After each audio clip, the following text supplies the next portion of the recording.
حضرت سیدنا علی المرتضیٰ رضی اللہ تعالی عنہ فرماتے ہیں کہ حضور قرب قیامت کا تذکرہ ارشاد کر رہے تھے۔ میں نے عرض کی حضور قرب قیامت کے فتنوں سے پھر بچنے کی صورت کیا ہوگی؟ تو فرمایا اللہ کی کتاب قرآن مجید، جو اس سے لپٹ گیا وہ بچ گیا، اور جس نے قرآن سے ہدایت ڈھونڈی اس کو ہدایت مل گئی، اور جس نے قرآن کے علاوہ کسی اور جگہ سے ہدایت ڈھونڈنا چاہی اللہ اس کو گمراہ کر دے گا۔ تو یہ قرآن ہدایت کا سرچشمہ ہے، روشنیوں کا منبع ہے، اس کا ایک ایک حرف ایک ایک لفظ صداقتوں پہ مشتمل ہے۔ دنیا کی کوئی کتاب ایسی نہیں جس کے بارے میں یہ دعویٰ کیا جا سکے کہ اس میں غلطی کا امکان نہیں۔ بڑے سے بڑا مصنف بھی کتاب لکھتا ہے تو اس کی ابتدائیے میں یا اس کے آخر میں یہ بات ضرور لکھتا ہے کہ میری کتاب میں کسی طرح کی کوئی غلطی پائیں تو مجھے مطلع کر دیں تاکہ آئندہ اس کی اصلاح کی جا سکے۔ لیکن قرآن وہ ہے کہ کھولو تو پہلی بات یہ ملے گی، ذالک الکتاب لا ریب فیہ، کوئی غلطی ہے تو بتاؤ، اس میں غلطی نام کی گنجائش تک نہیں۔ یہ صرف دعویٰ قرآن کا ہے، اور قرآن کے علاوہ کسی کتاب کے بارے میں آپ کو یہ دعویٰ نہیں ملے گا۔ حضرت امام شافعی رحمۃ اللہ تعالی علیہ نے ایک کتاب لکھی اور ایک شاگرد کو کہا کہ اس کو میرے سامنے پڑھو۔ جب اس نے پڑھا تو آپ اس کی کئی غلطیوں پر متنبہ ہوئے کہ اس لفظ کی بجائے یہ لفظ ہوتا تو کیا خوب تھا، اس حرف کی بجائے یہ حرف ہوتا تو کیا اچھا تھا۔ تغیر و تبدل کرتے رہے۔ اگلے دن فرمایا پھر پڑھو، اس نے پھر پڑھا، پھر نئی غلطیوں پر متنبہ ہوئے۔ اس طرح 70 مرتبہ وہ کتاب آپ کے سامنے پڑھی گئی، 70 مرتبہ اس کی غلطیوں پر مطلع ہوئے۔ پھر اس کے بعد فرمایا داہو، چھوڑ دو، شافی کی کتاب اس قابل نہیں ہے کہ اس میں غلطی کی گنجائش نہ رہے۔ یہ اعزاز صرف اللہ کی کتاب قرآن مجید کو حاصل ہے کہ اس میں غلطی کی گنجائش اور غلطی کا امکان موجود نہیں ہے۔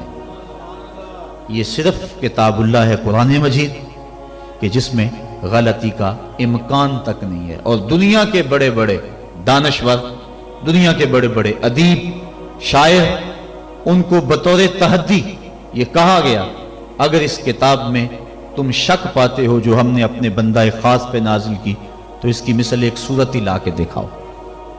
تو پھر آج تک کوئی نہیں لا سکا، ممکن ہی نہیں ہے۔ ممکن ہوتا تو کوئی ضرور محنت کرتا۔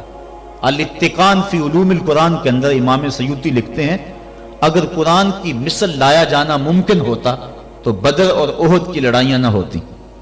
سیدھی سی بات تھی کہ قرآن کی مثل لے آتے، لیکن قرآن کی مثل ممکن ہی نہیں۔ اور یہ بات ذہن میں رکھیں، جتنا یقین، جتنا اذعان اور جتنی پختگی قرآن کے دامن میں آپ کو کہیں سے نہیں مل سکتی۔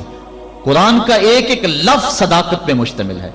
ہم اپنے بزرگوں کے جب حالات پڑھتے ہیں، انہوں نے قرآن کے حوالے سے جس انداز کے ساتھ محبتوں کا اظہار کیا ہے، انسان ششدر رہ جاتا ہے۔ حضرت جنید بغدادی اپنے مرید کو ایک صندوق دیا، کہا بیٹا جاؤ اس کو دریائے دجلہ کی موجوں کے سپرد کراؤ، اور سنو اس کو کھول کر کے نہیں دیکھنا کہ اس کے اندر کیا ہے۔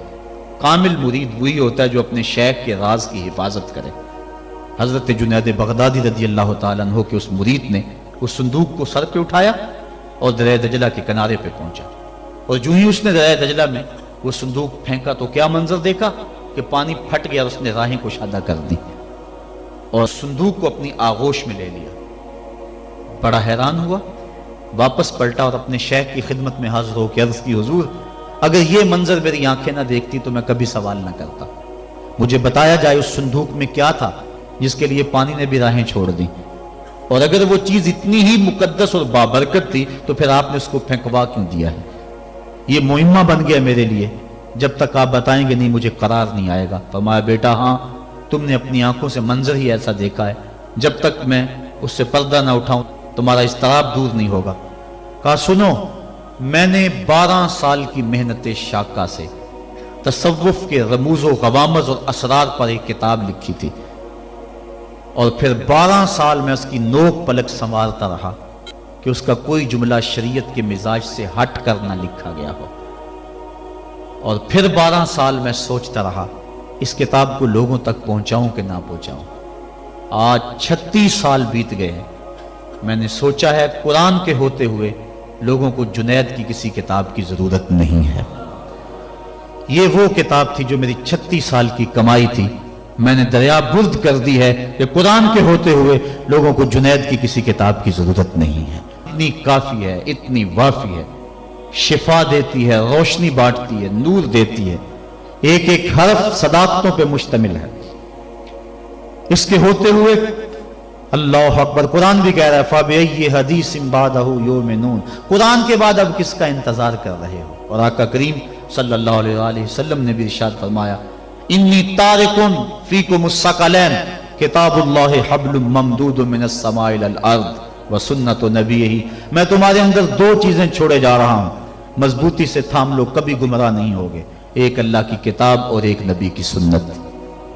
کتاب دین کی تھیوری ہے اور سنت اسلام کا پریکٹیکل ہے۔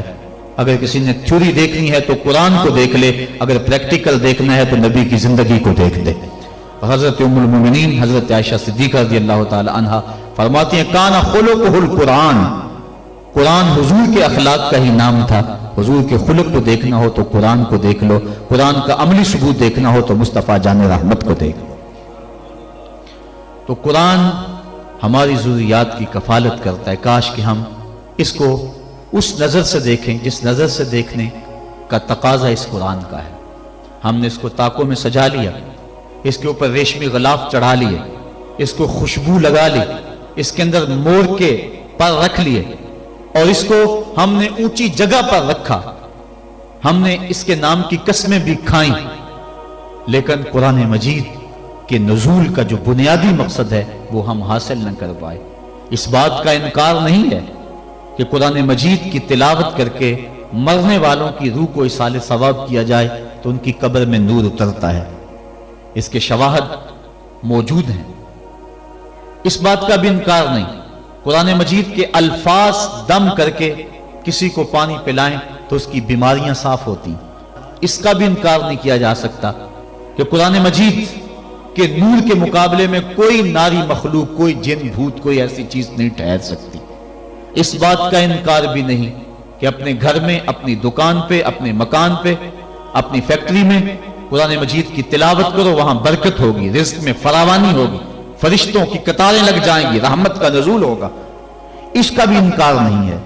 لیکن بات یہ ہے قرآن مجید کے نزول کا یہ بنیادی مقصد نہیں ہے۔ قرآن مجید نازل اس لیے نہیں ہوا۔